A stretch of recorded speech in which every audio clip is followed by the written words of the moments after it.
Sí, bueno, como les decía, la idea de ser un poco disruptivos con la idea de los talleres no es la idea de que simplemente estén ustedes escuchando a personas hablar. Queremos hacer un enfoque distinto, queremos que ustedes participen, que ustedes lideren en realidad esta conversación, escuchar qué es lo que ustedes tienen que decir y que sea un espacio abierto en el que no haya como ideas locas o que se limiten de este tipo de expresión, ¿no? Entonces, vamos a hacer un trabajo en grupos. Para eso vamos a hacer dos grupos distintos. Uno va a ser el grupo virtual, que se va a estar liderado por un MUT pájaro, que se va a tener un enfoque macro, es decir, ese se va a basar en las políticas, las normativas y regulaciones sobre transformación digital en la TAM y el Caribe. Vamos a enfatizar eso en diversidad sexual y de género en pueblos indígenas y comunidades rurales. Y el grupo 2 va a ser un enfoque meso, es decir, que este va a tener factores socioterritoriales y culturales que influyen en la forma en que se desarrolla la transformación digital en los mismos grupos poblacionales. Entonces, la idea es, como les decía, que tengamos productos muy creativos, que sea algo bien participativo. Les fomentamos a que entre ustedes también se cuestionen, que generen un debate, que se consulten entre ustedes también como qué opinan, para que en realidad la propuesta del trabajo que ustedes hagan sea algo que los represente a cada uno de ustedes y que todos estén conformes con el producto final, porque eso es lo que nosotros queremos sacar de este taller. Entonces, para esto va a ser una elaboración colectiva puede ser una infografía, puede ser un mapa conceptual. Ustedes pueden hacer que esto se visualice de la manera en que ustedes sientan que se pueda transmitir la información, de una manera más concreta. Vamos a sistematizar un diagnóstico sobre la problemática. Es decir, para esto ustedes se pueden hacer valer de datos, de experiencias, de información relevante. Los que tienen computador o celular también pueden hacer uso de ello. Si tienen experiencias que ustedes recuerden, pueden buscar los datos, pueden buscar las cifras que ustedes consideren necesarias. También proponer una estrategia de incidencia, es decir, involucrar a la ciudadanía, la normativa, lo social y dirigirlo a un actor clave. Y al final, cuando ustedes ya tengan esta propuesta armada, van a seleccionar a 2 representantes de cada grupo para exponer el proceso y los resultados. Yo creo que por la cantidad de personas que tenemos presencial, tal vez quizás incluso hacemos 3 grupos, no sé si te parece bien, para que tengan un mayor espacio de exponer ideas distintas. Y también vamos a estar trabajando en un mural digital, que no sé si lo pueden pasar. Ya. Aquí les invito a sacar sus celulares, a escanear el código QR que ven acá. Porfa, me van avisando como cuando ya lo tengan o levantan la mano.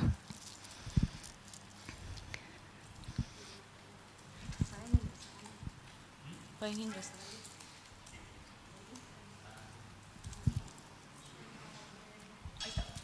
Ya, me avisan si todos pueden visualizar esto. ¿Bien? ¿Sí? Ya. Entonces acá, esto va a ser una actividad paralela que vamos a tener. La idea es que aquí ustedes puedan expresarse.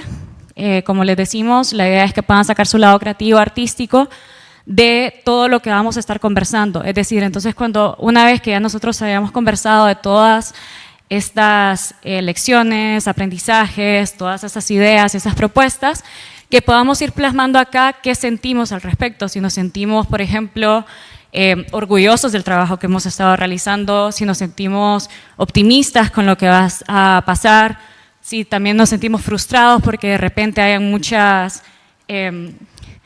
factores que vayan a afectar esto, que no se pueda realizar, si sienten que el trabajo fue colaborativo, si se han sentido invisibilizados de repente.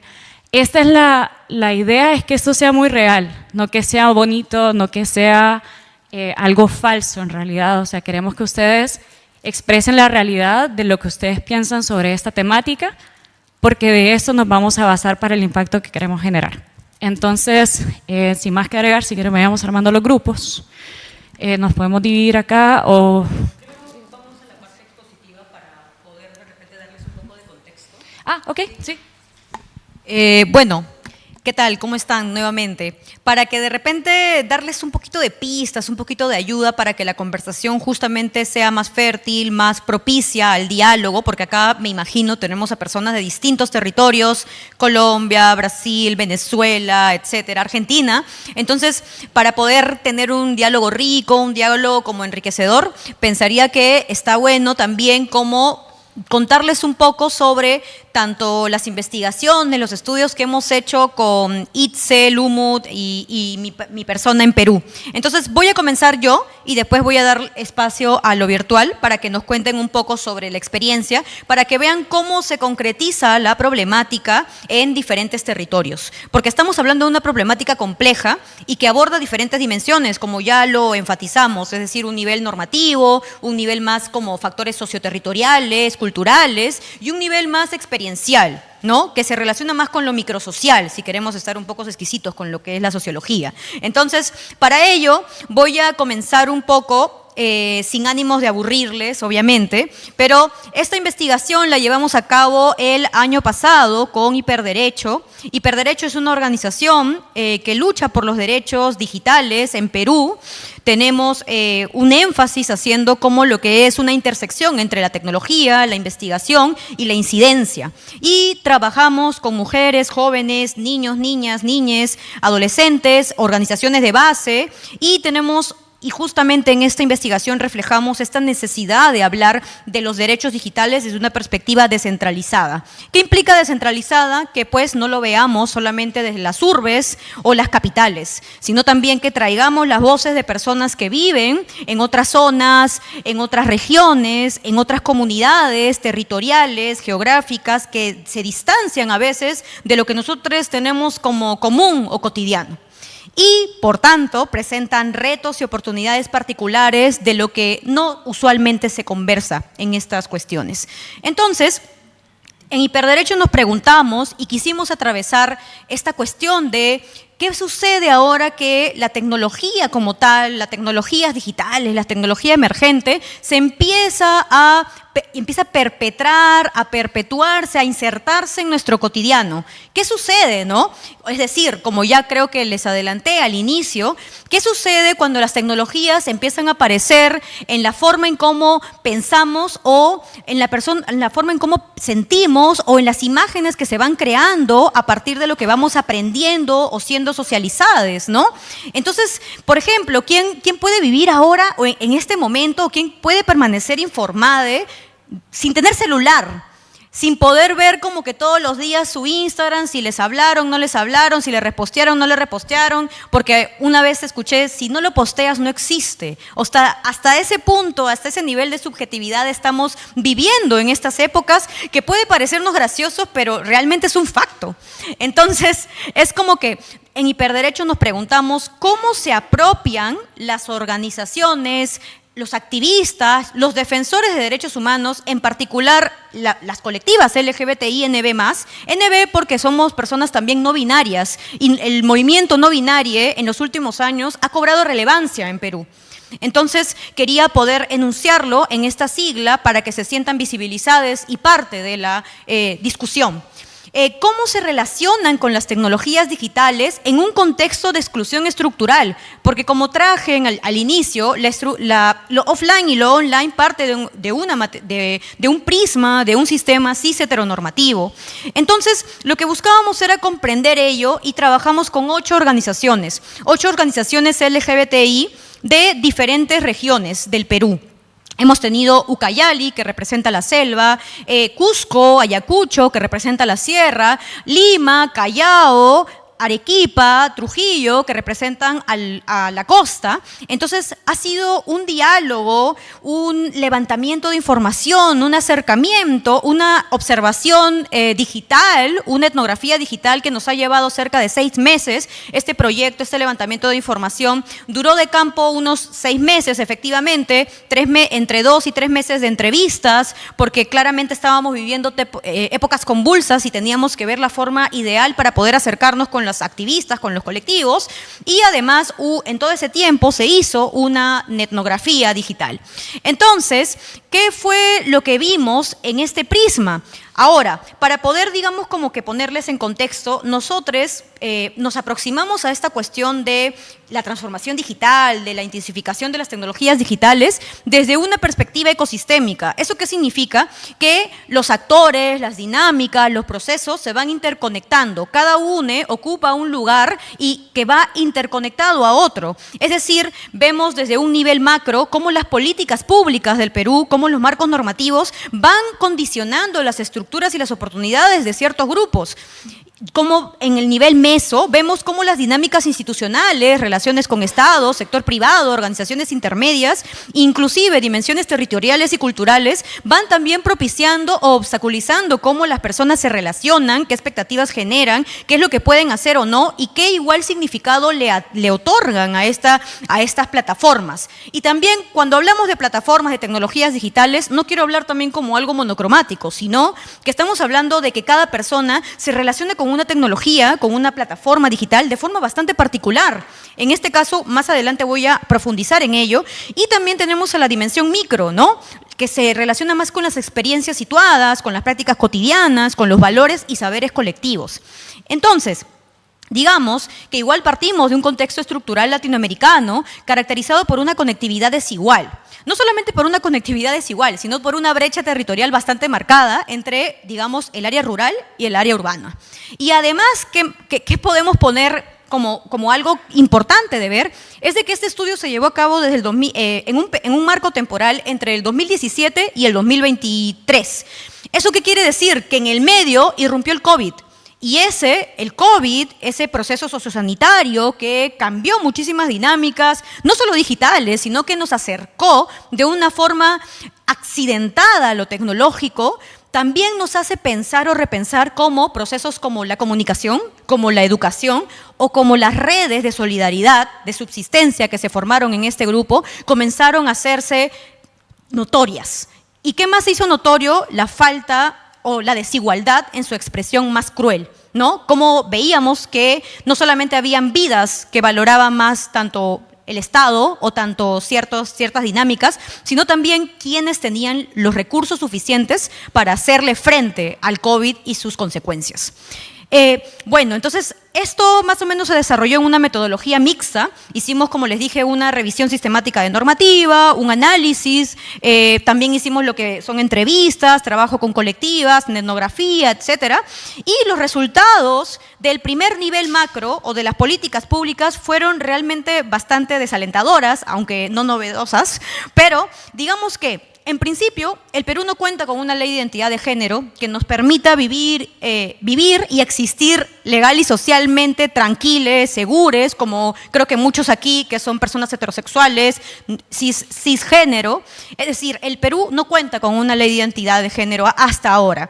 Entonces, eso entró, digamos, a afectar más que todo la situación de las personas trans, travestis y no binarias. ¿Qué hicimos? Vimos que si realmente como que hay políticas, regulaciones relacionadas a la transformación digital, sin embargo, si bien se está institucionalizando ciertas normativas o se está ordenando el sistema, la burocracia, etcétera, siguen reproduciendo exclusiones cis heteronormativas en el diseño de la infraestructura digital y en el diseño de la política digital. ¿Y qué vimos? Bueno, particularmente en este marco temporal vimos 3 leyes: la Ley de Gobierno Digital, el Sistema Nacional de Transformación Digital y la Política Nacional de Transformación Digital. ¿Qué encontramos para no también densiarnos tanto, no? ¿Qué encontramos? Bueno, lo obvio, ¿no? Una identidad digital atada obligatoriamente a registros binarios, ausencia de ley de identidad de género que permita reconocimiento legal, políticas de seguridad digital, pero no centradas en comunidad LGBTI, sino más bien como bastante homogéneas, exclusión sistemática de diversidad sexual o perspectiva de diversidad sexual en programas de inclusión y educación digital, ciudadanía digital entendida como uso de servicios estatales, no como participación cívica activa. Entonces, seguimos simplemente trasladando lo social a lo virtual y vemos cómo el ejercicio de derechos sigue siendo realmente ausente para esta población. Ahora, la transformación digital peruana avanza, como les digo, algo más estructurado, más anclado, más complejo, pero con criterios administrativos nuevamente que comparten o que siguen reproduciendo situaciones de exclusión.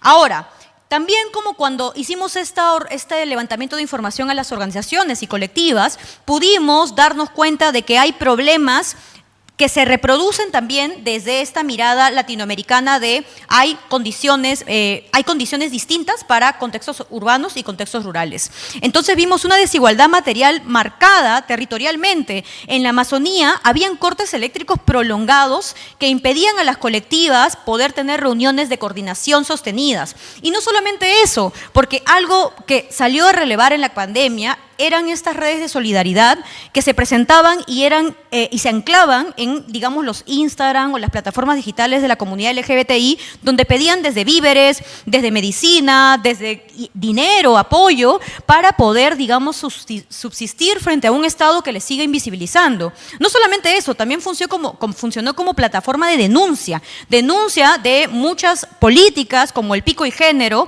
que invitaba o reproducía nuevamente criminalización, exclusión, discriminación hacia estas personas. Entonces, ¿qué más vimos? Vimos que en Lima había, digamos, una inestabilidad severa, incluso en Lima, que es la capital de Perú, por los diferentes distritos ubicados en la periferia o en zonas urbano-marginales, tenían una muy mala conectividad según los testimonios de estas personas, mientras que los lugares más céntricos gozaban de una mejor conectividad. También vimos cómo la asequibilidad como barrera económica, es decir, la mayoría de planes de datos móviles eran inestables y poco constantes, es decir, se contaba con planes de datos bastante pocos o reducidos y también equipos tecnológicos de gama baja o quizás media. De repente, el grupo aquí que veíamos que era más difícil, o digamos, perdón, que el grupo que era más vulnerable era las personas adultas mayores LGBTINB+, que estaban desvinculados un poco de sus redes familiares y aparte no tenían ingresos estables. Muchos de ellos comentaron que no tenían ni siquiera teléfono celular o no sabían utilizarlo.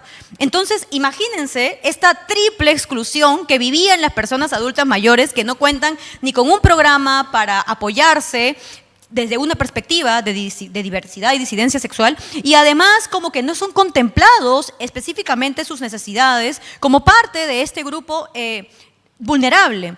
También vimos cómo las colectivas hacían de todo para poder sostenerse en el espacio virtual porque las redes sociales, sobre todo Instagram, Facebook, son para ellos, digamos, un medio para poder explorar su identidad. No solamente para explorar, para descubrirla, para expresarla. Muchas veces el espacio social es tan violento que de verdad existe de alguna forma un mal menor que es, digamos, como el anonimato, el poder de repente como que caracterizar o personalizar las redes sociales, ya sea con sus pronombres que los identifica, ya sea con sus nombres, porque recuerdo una entrevista bastante sentida en la que me decían, bueno, por lo menos puedo fingir que tengo mi nombre social que me representa, cambiando el nombre de mi Instagram. Y las personas cuando me dicen o cuando me agregan al Instagram me dicen, mira, tú eres fulanito de tal, que no sé qué, y tu foto. Entonces ese compartir, esa interacción con tu nombre y tu identidad que te identifica hace la diferencia para las personas de la comunidad. Y encontraban en esa suerte de estrategias diferentes formas para poder comprender, acercarse o encontrar en las plataformas digitales como que una razón o un medio para construir sentidos nuevos. Entonces, aparte de eso, también veíamos que el Estado, en cuanto a canales oficiales, canales digitales, también reproducía una suerte de situaciones como opacidad normativa, como barrera estructural, es decir, como que los marcos legales de transformación digital, además de que estaban en la parte más discursiva, no tenían o no construían protocolos de seguridad digital o protocolos al momento de atender casos de personas LGBTI, utilizando de repente pronombres, preguntándoles su nombre social, etcétera, sino que estas personas que no estaban capacitadas en este ámbito, pues seguían reproduciendo ello. ¿Y qué más? Que las personas también de la comunidad sentían mucha desconfianza al utilizar las plataformas digitales. Sentían que les iban a robar los datos, que le iban a realizar alguna suerte de discriminación o vulnerabilidad de los derechos, entre otras cosas. Entonces, todo eso expresaba justamente el hecho de que el Estado no está construyendo realmente una relación de confianza con ellos. Ahora, también vimos que todas las personas que participaron de la entrevista, que fueron alrededor de 20 personas, todas habían sufrido violencia digital. Una violencia digital que se traducía en hackeo no solamente de cuentas individuales, sino de cuentas colectivas, en difamación estratégica, en campañas de difamación, en revelación de datos personales, generalmente cuando no se habían cambiado, digamos, todavía sus documentos de identidad. Y también veíamos cómo, de la parte más de resiliencia, de qué hacemos con esta situación, veíamos que habían 4 pilares que caracterizaban el actuar del activismo digital. Es decir, el cuidado, la seguridad, la visibilidad, resistencia y la autonomía. Es decir, las personas buscaban o pensaban o habían significado la tecnología como un espacio para cuidarse, autocuidarse y para cuidar a los suyos. También un espacio para generar seguridad, es decir, tratar de reducir daños sin necesidad de poner en riesgo su presencia digital. También la cuestión de visibilidad, resistencia, generaban narrativas, es decir, los diferentes espacios generaban formas de aprendizaje, de conocimiento, testimoniales, y combatían y hacían un cambio de narrativa frente a las representaciones peyorativas, distorsionadas, que muchas veces tenemos en los medios tradicionales y también en los medios digitales más alternativos. Mientras que buscaban luchar por un espacio de autonomía, decían que necesitaban habitar estos espacios digitales. ¿Por qué? Porque era una lucha por existir, que era una necesidad de existir en la tecnología, en la digitalidad, porque si no iban a ser borrades. Entonces, vemos cómo todo ello se traducía justamente, y ya para ir a la parte final, para que Itzel me pueda compartir un poco lo que ocurría en su territorio, vemos 2 tipos de apropiación digital. La apropiación digital reproductiva y la apropiación digital adaptada.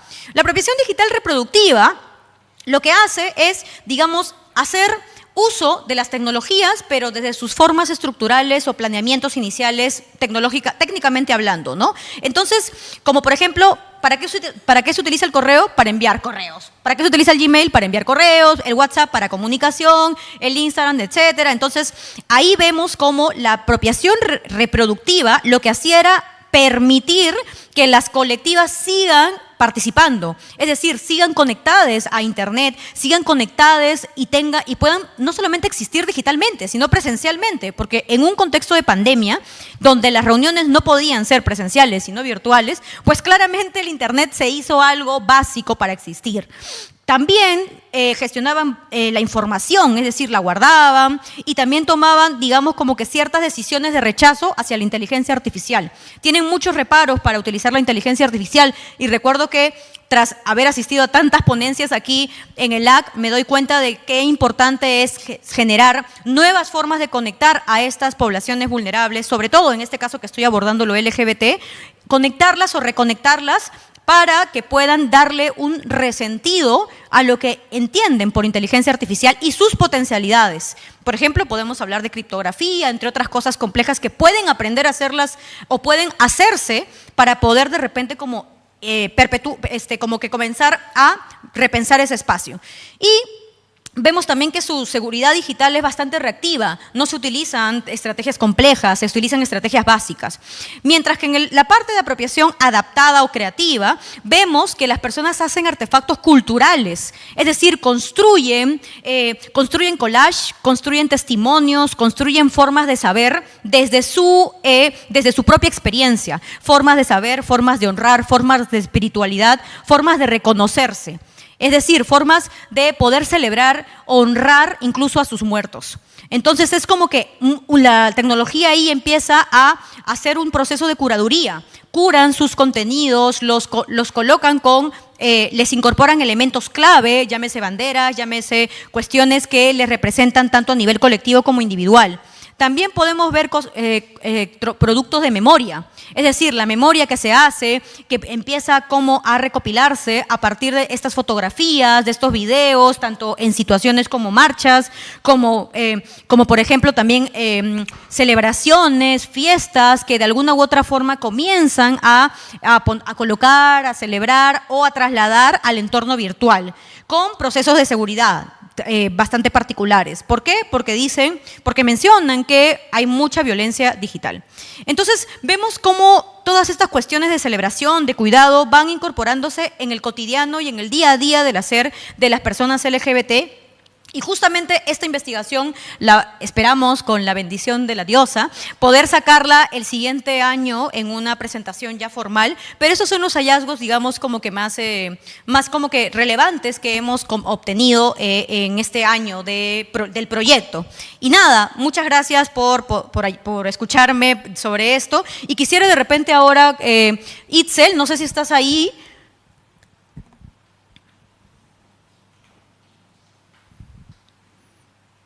Hola, Itzel.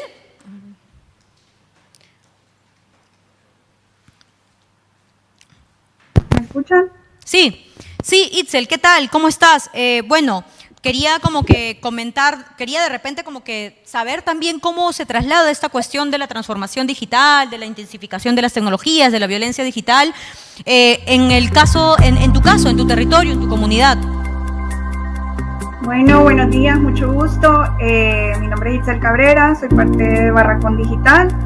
No me voy a querer extender tanto porque quiero que se trabaje a la par con Ali, tú y Fernanda, y también está Umut acá, gracias que se logró conectar un poco más, digamos, de lo que sucede de toda esta perspectiva en los grupos. Yo les voy a hablar como más consensuado todo, porque la verdad si me pongo a hablar de todas las investigaciones que hemos hecho y a darles estadísticas me extendería demasiado. Entonces, si miramos las políticas y las regulaciones digitales a nivel de la región, y con la región me refiero a la Vía Yala, encontramos un avance importante en la infraestructura y la economía digital. Sin embargo, estas normativas suelen ser muy ciegas de diversidad. Son marcos normativos que generalmente no contemplan las realidades específicas de los conocimientos ancestrales, las lenguas o las vulnerabilidades únicas de estos grupos. Para las comunidades indígenas, afros y campesinas, que es como con las que más, digamos, Barracón Digital trabaja en Honduras, no solo es una brecha en el tema del acceso al Internet, sino ni de género ni económico, sino es también una brecha de pertenencia y de control. ¿Con qué me quiero referir a esto? ¿De qué sirve tener conexión a Internet si el contenido no está en su lengua, si no se respeta su cosmovisión o si se facilita el despojo de sus territorios? Para las disidencias sexuales, digamos, y para el resto de las comunidades, tanto indígenas, afros y campesinas, hay mucha vigilancia, hay mucha discriminación y hay mucha violencia dentro de estos espacios digitales que replican la exclusión al mundo físico. En el caso de Honduras, digamos, es vital contextualizar que esta apuesta nace en un vacío absoluto, porque en Honduras no hay una ley de protección de datos personales robusta como la hay en Brasil, como la hay en México, como la hay en Argentina, como hay en otros lugares, digamos, del Vía Yala, ni marcos que prevengan la vigilancia digital. En este vacío legal, digamos, deja estos grupos en extrema vulnerabilidad y deja exponiéndolos a una criminalización continua, a un acoso y a una violencia que se replica no solo en el ámbito digital, sino también en lo físico. En este panorama surgen respuestas inspiradoras. Digamos que desde el papel de Honduras, los colectivos y de los pueblos originarios, campesinos y las disidencias están liderando una apuesta política a una tecnología crucial, a la que nosotras le hemos metido mucho amor, que es a la apuesta de las tecnologías y a la adopción de las tecnologías libres y seguras. ¿Por qué esta apuesta es revolucionaria? Por 3 razones claves. La primera es la autonomía. Las tecnologías libres suelen ser de código abierto y les permiten auditar, adaptar y controlar las herramientas de ellos mismos. No dependen de corporaciones cuyos ingresos pueden ser opuestos a los suyos. La segunda es la seguridad. Frente a la criminalización y la vigilancia, herramientas como Signal o servidores comunitarios autogestionados, como las nubes de Nextcloud, les ofrecen canales seguros para poder organizarse, denunciar abusos y proteger su identidad. Y por último, pero no menos importante, la soberanía tecnológica. No solo son usuarios pasivos, son creadores de su propio ecosistema digital y están construyendo redes que reflejan sus valores de colectividad, reciprocidad y respeto por la vida. Entonces la lección que nos deja es que hay que meterle mucha demanda a este tipo de colectivos. Es claro, la justicia verdadera tiene una transformación digital, pero no se va a medir por megas, sino por la justicia en la agencia y la apuesta política que se le ponga a las tecnologías. El llamado es para que nosotros también como sociedad repensemos las políticas y ayudemos a regular un nuevo mundo que tenga lógicas nuevas y ya no se estructure, digamos, en lógicas viejas. Entonces sí, lo que decía Alitu es importante porque si bien es cierto, hay una brecha muy grande en temas de conexión y también hay una brecha de querer hacerles ver a las personas que es importante también que conozcan sobre sus derechos y que no solo se habla de derechos humanos en lo físico, sino que también esos mismos derechos los tienen en el ámbito digital. Y lo importante que es enseñarles a las comunidades a identificar esos derechos y a ponerlos en práctica. Hasta acá me quedaría yo con mi participación. Muchas gracias, Itzel y Alitu, por sus importantes intervenciones. Yo creo que eso nos abre la mesa a entender un poco más a nivel suramericano y centroamericano cómo estamos en temas de normativa, de contexto social y político, cómo esto también incide obviamente en la exclusión y discriminación y también en la necesidad de enfocarnos en todas estas problemáticas a las que nos tenemos que enfrentar, como temas de conectividad, de ciberseguridad y sobre todo incluso alfabetización digital para garantizar que no exista una exclusión o que la podamos reducir esa brecha. Entonces, definitivamente son temas a considerar que nos abren la puerta para nuestra actividad, para abrir este espacio de reflexión. Vamos a hacer 2 grupos por temas de tiempo. Vamos a tener 15 minutos para trabajar en esta actividad. Va a ser un grupo presencial y un grupo virtual. Entonces, si gustan, ahora les vamos a facilitar el material para que podamos ir trabajando, se pueden ir ubicando de la manera que les resulte más cómoda y recuerden por favor 2 cosas. Una, que tienen que seleccionar a 2 personas que vayan a presentar el caso para que puedan ir definiéndolo desde ahora. También idealmente todo lo que vayan viendo ahora en el trabajo en equipo, que ustedes sientan que es importante destacar, los invitamos a que lo vayan incluyendo directamente en el mural para que todas esas enseñanzas y todo ese insight de lo que se vaya a conversar ahora quede plasmado también acá para que lo podamos tener siempre para el final de la actividad. Entonces, sin más, avanzamos. Sí, en el caso de las personas que estén conectadas virtual, ahí Umut e Itzel van a trabajar con ellas para poder de repente como conseguir armar algo en los 15 minutos que tenemos. O sea, la idea es como que de repente como conversar un poco y al final como seleccionar o identificar algún caso, algún problema que hayamos o trabajado, o visto, o que encontramos relevante como sala ahora, para poder relevarlo a conversación ya con el equipo también virtual y poder conversarlo entre todos. Pero yo creo que está bien 2 grupos. Sí, acá 2 grupos está bien, perdón, no había pensé que había menos gente. Sí. Sí. Bueno, ustedes son un grupo, ¿no? Bueno, y acá otro.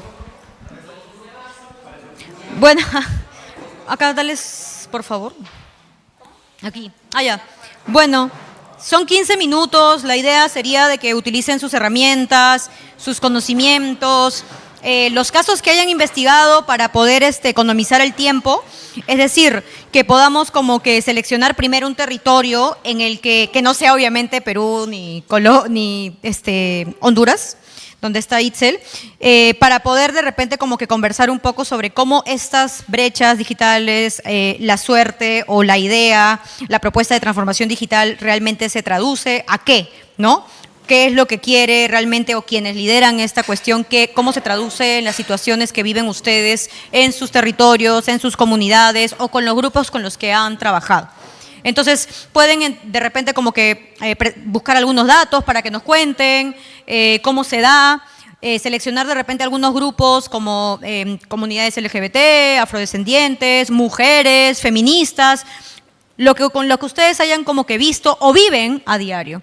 La idea sería de que puedan colocar algunos datos importantes, que nos expliquen, pueden también como que, si alguien tiene así como que su memoria al 100 y pueden hablar sobre la problemática, genial, y que generen una propuesta, es decir, algo más aplicado, ¿no? Se puede hacer una regulación de repente desde el aprendizaje de Brasil o de Argentina, o se podría hacer una propuesta más de incidencia social, no sé, o se podría crear algo como que hacking tecnológico de repente, alguna herramienta o alguna herramienta se podría aprovechar para mejorar la situación de estos grupos. Entonces, esa es la idea.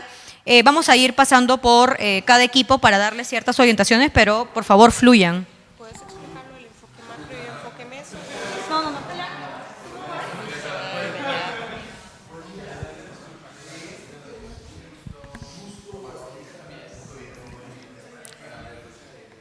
Sí, pueden verse ellos trabajando.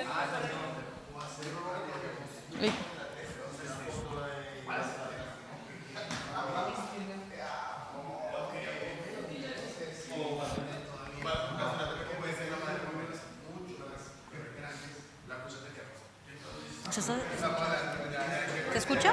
¿Se escucha lo que habla? Ya.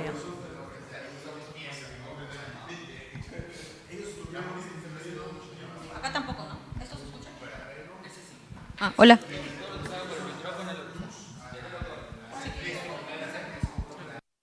Hola, ¿se me escucha lo que estoy hablando? No sé. Te escuchamos perfecto.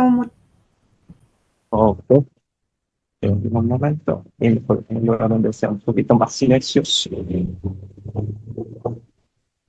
Bueno, la idea de ahora es ir, tal como dijo Alitu, me presento aquí, Humo Pájaro Velázquez, yo soy de Internet Society Colombia, pues la idea es que vayamos, aquellos que estamos en la parte online, discutiendo de a poco cuestiones que...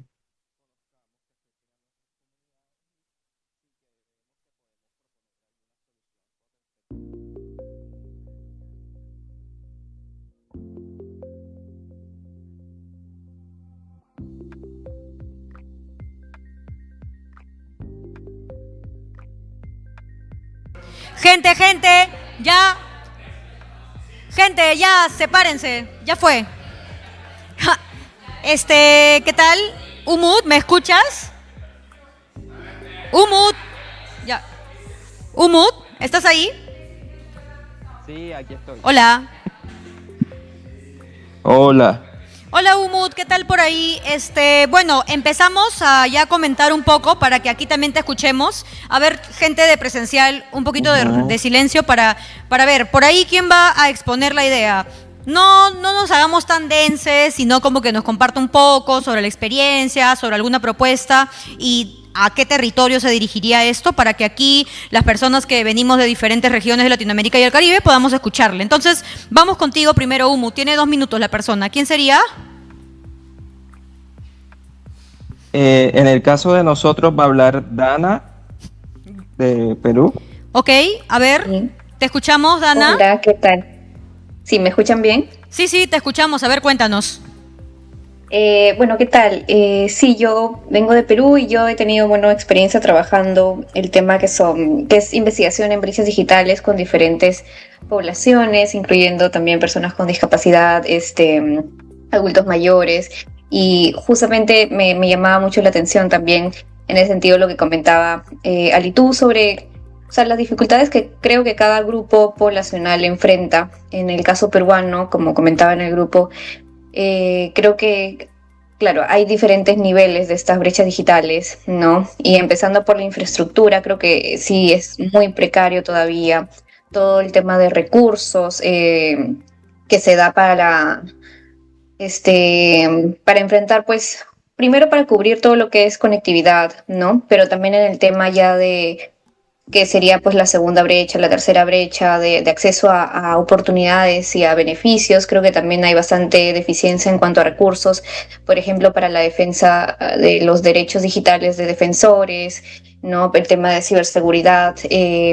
Hay mucho aumento en la criminalidad aquí en el Perú, también a nivel digital. Entonces, hay muy pocos recursos y muy poca voluntad política también para cubrir estos espacios, ¿no? Entonces, Umut comentaba un poquito que en Colombia también está esta dificultad de infraestructura o desigualdades a nivel territorial, ¿no? Entonces, bueno, como no íbamos a hablar mucho de propuestas, ¿no? Pero yo creo que definitivamente tendría que partir también de alguna forma de involucrar a los actores que se dedican a esa toma de decisión para también reforzar pues esta importancia con el tema de los derechos digitales, con el tema de primero del derecho al acceso a la infraestructura, ¿no? Ver formas de involucrarlos y que puedan generar más. Sí, sociedad. de acuerdo contigo, Dana. Muchísimas gracias que traes a otro grupo que son las personas con otro tipo de necesidades dentro de lo digital. Entonces, muchas gracias por tus aportes. Vamos a pasar al siguiente grupo, que es a nuestro querido Alejandro. Alejandro es de México. México, claro que sí. Entonces, Alejandro, a ver, pasa acá al frente, compañero, para comentarnos. A ver, toma. Muchísimas gracias, Ali. Primero que nada, un saludo a Umut y a... Ok. Me van a tomar el tiempo. Perfecto. Bueno, un saludo a los ponentes. Muchísimas gracias por sus aportaciones. Se los agradezco muchísimo. Gracias, Fer, por sostener el cartel. Y bueno, parte de lo que nosotros dilucidamos, primero nos dimos cuenta de que dentro del grupo hemos tenido la oportunidad de trabajar con diversos colectivos, pero el problema toral y el problema central siempre es la desigualdad, ¿no? Dentro de todo, y una falta de inclusividad, de infraestructura, que se traduce en lo que nosotros identificamos como la necesidad del reconocimiento a un derecho a la tecnología. Esto tomando en cuenta que la tecnología es fundamental para el ejercicio de los derechos económicos, sociales, culturales y ambientales que tienen una relación directa con la calidad de vida. Creemos que debe ser regidos por 4 principios rectores. Primeramente, el de cronología, ¿no? Pensando en que la tecnología, conforme fue avanzando, fue tutelando necesidades que poco a poco se fueron dando y que siguen un proceso seriado. No hay iPhone sin energía eléctrica, ¿no? Y al mismo tiempo, con la regulación, no hay reglamento de tránsito sin carro, ¿no? Entonces, con ese ímpetu, seguir avanzando bajo cuáles son las nuevas desigualdades que se crean conforme va avanzando la tecnología. El principio de relevancia actúa como una limitante a este principio. ¿Por qué? Porque conforme avanza nuevamente la tecnología, hay avances que pierden vigencia. No serviría de nada ahorita una política pública que impulse la inclusión del telégrafo en cualquier dependencia judicial. Sin embargo, también creemos que los pueblos deben tener autonomía y la oportunidad de oponerse a esta transformación, y el sector privado debe adoptar nuevas tecnologías y elaborar capacidades, y el sector público tiene que no abandonar las tecnologías con las que ya puede actuar. ¿Por qué? Porque, por ejemplo, en el caso del telégrafo en México hay juzgados que todavía reciben promociones y demandas por telégrafo porque es el único medio por el que algunas comunidades pueden comunicarse. Entonces, pues bueno, eso sería todo a grandes rasgos lo que nosotros hicimos en el proyecto. Muchísimas gracias.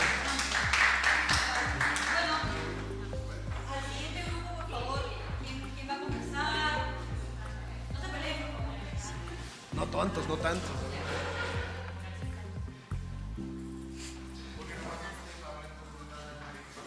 Vale, no.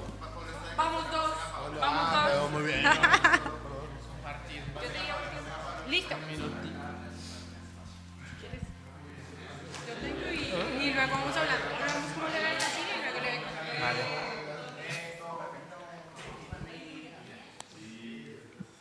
Bueno, perdona por mi porción, pero intentaré hablar despacio. Entonces, lo que hacemos aquí fue comparar 2 casos. Entonces, pensamos en Colombia y Brasil.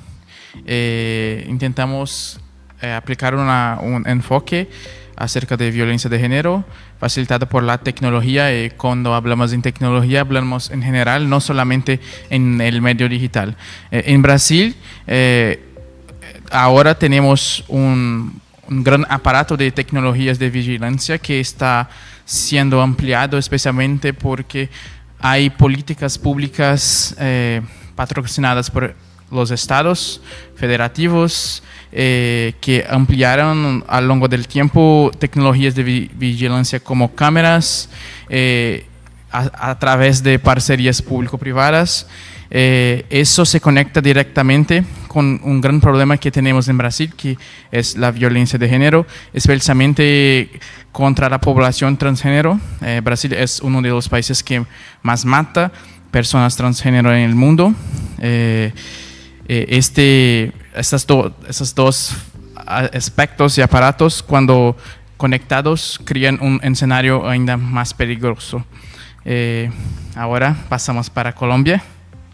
Dale, y en Colombia estábamos hablando sobre la identificación facial y cómo las violencias para las personas de la comunidad trans, esto generaba unas brechas, ¿no? Entonces hablábamos que para acceder a algunas plataformas, servicios, se necesitaba la identificación facial, y al pasar por una transición, luego las aplicaciones desconocían o no reconocían a la persona dentro de la aplicación o el servicio que se quería.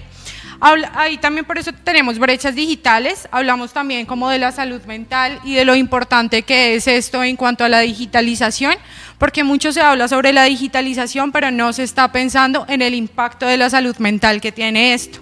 Algo también que hablábamos era como la digitalización de servicios y cómo nos la están vendiendo como una solución mágica, y resulta que no necesariamente puede ser una solución, ya que genera nuevas brechas debido a los diferentes acercamientos que tenemos las personas con la tecnología.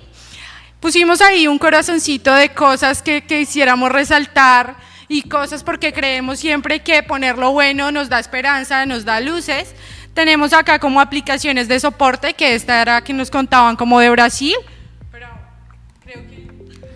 Una de las cosas que colocamos es la creación de un app que fue creado en Recife, en Brasil. Está destinado a prestar como soporte para personas víctimas de violencia transgénero. Este app conecta con la delegacia que es responsable, y conecta directamente a la persona de modo anonimizado. Presta ese soporte, es como una buena cosa que las personas han hecho en Recife. También teníamos como unos mapas de cuidado, y esto lo vimos en Manizales, en Colombia, y era como un tipo de aplicación o sitio web en donde uno podía registrar en donde se sufrían o se perpetuaban violencias digitales, violencias basadas en género. Esto funcionaba para poder moverse, identificar y tomar rutas alternas en donde las personas habían como marcado como agresiones de violencia de género. Y tenemos acá dentro del corazoncito Tejer Red, porque creemos que Tejer Red, y es increíble, o sea, la cantidad de redes que se tejen como dentro del grupo. Voy a hablar del caso de Colombia, pero hay un grupo en donde hay un grupo enorme de diferentes partes de Colombia. A través de un chat se pueden comunicar, se puede dar aporte, o sí, se pueden comunicar, nos podemos comunicar entre todos, y esto ha permitido tejer una red estando aún como lejos. Creo que eso era.